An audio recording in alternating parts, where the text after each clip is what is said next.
Assalamualaikum warahmatullahi wabarakatuh. Perkenalkan, nama saya Salsabila Caesarratna Timur dengan NIM 2300024236.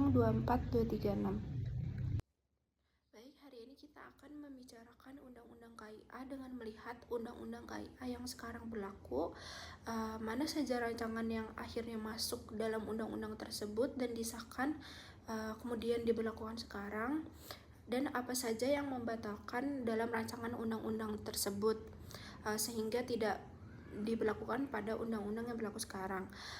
Adapun kita akan membicarakan kendala yang dihadapkan dengan pengaturan yang sudah ada sekarang.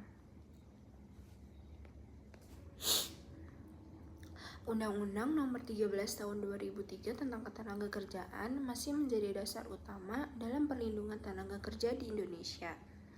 Meskipun begitu, aturan ini telah mengalami beberapa pembaruan. Beberapa pembaruan antara lain melalui Undang-Undang Cipta Kerja Nomor 11 Tahun 2020 serta yang terbaru Undang-Undang Nomor 6 Tahun 2023. Sekarang mari kita lihat beberapa ketentuan penting yang berkaitan dengan perlindungan ibu dan anak dalam undang-undang yang berlaku saat ini. Yang pertama, mengenai cuti hamil dan melahirkan. Perempuan pekerja tetap berhak atas cuti selama 3 bulan. Ini dibagi menjadi 1,5 bulan sebelum melahirkan dan 1,5 bulan setelah melahirkan sebagaimana tercantum dalam pasal 82 ayat 1 Undang-Undang Ketenagakerjaan. Jika terjadi keguguran atau komplikasi, pekerja perempuan juga tetap berhak atas cuti selama 1,5 bulan sesuai pasal 82 ayat 2. Yang kedua, soal hak menyusui. Perempuan pekerja berhak diberi kesempatan untuk menyusui anaknya selama waktu kerja. Hal ini diatur dalam pasal 83 dan juga diperkuat oleh Peraturan Pemerintah Nomor 33 Tahun 2012 tentang pemberian ASI eksklusif. Ketiga, larangan pemutusan hubungan kerja karena hamil. Undang-undang secara tegas melarang perusahaan melakukan PHK terhadap pekerja perempuan yang sedang hamil, melahirkan, atau menyusui. Ketentuan ini tercantum dalam pasal 153 ayat 1 huruf E. Dan yang keempat, soal fasilitas ramah anak dan ibu di tempat kerja. Sebelumnya, rancangan undang-undang mengusulkan adanya fasilitas seperti ruang laktasi dan tempat penitipan anak.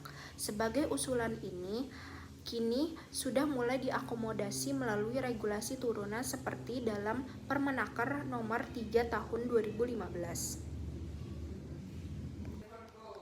Kemudian kita akan membicarakan rancangan undang-undang yang tidak masuk pada undang-undang yang berlaku saat ini. Yang pertama yaitu perpanjangan cuti ibu melahirkan hingga 6 bulan seperti yang tercantum dalam rancangan undang-undang KIA. Tidak masuk dalam undang-undang yang berlaku saat ini. Yang kedua, cuti bagi suami untuk mendampingi istri yang melahirkan selama 40 hari. Yang ketiga yaitu jaminan hak pengasuhan anak dan pemberian ASI yang lebih ketat bagi perusahaan masih kurang tugas dalam sanksi dan pengawasan sehingga tidak dicantumkan dalam undang-undang yang berlaku saat ini. Sekarang saya akan menyampaikan beberapa kendala dalam pemberlakuan Undang-Undang Kesejahteraan Ibu dan Anak atau UU KIA yang berlaku saat ini.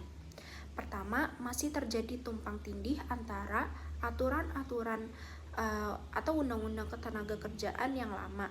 Misalnya, dalam undang-undang KIA disebutkan bahwa cuti melahirkan bisa sampai 6 bulan, tapi undang-undang ketenagakerjaan yang lama cuti hanya diberikan selama 3 bulan. Perbedaan ini seringkali membingungkan perusahaan atau mana yang harus dipatuhi. Yang kedua, banyak ketentuan dalam undang-undang KIA yang belum memiliki peraturan teknis atau aturan pelaksana. Meskipun secara hukum sudah ditetapkan, tapi belum ada petunjuk teknis yang jelas untuk menjalankannya di lapangan. Akibatnya penerapan aturan ini masih lemah. Yang ketiga, ada kekhawatiran dari dunia usaha, terutama perusahaan kecil atau UMKM. bahwa penerapan undang-undang ini akan menambah beban operasional. Misalnya perusahaan harus memberi cuti lebih panjang, kemudian menyediakan ruang laktasi atau penitipan anak. Hal ini tidak semua perusahaan siap dari sisi biaya dan fasilitasnya. Yang keempat, masih lemahnya pengawasan dan penegakan hukum.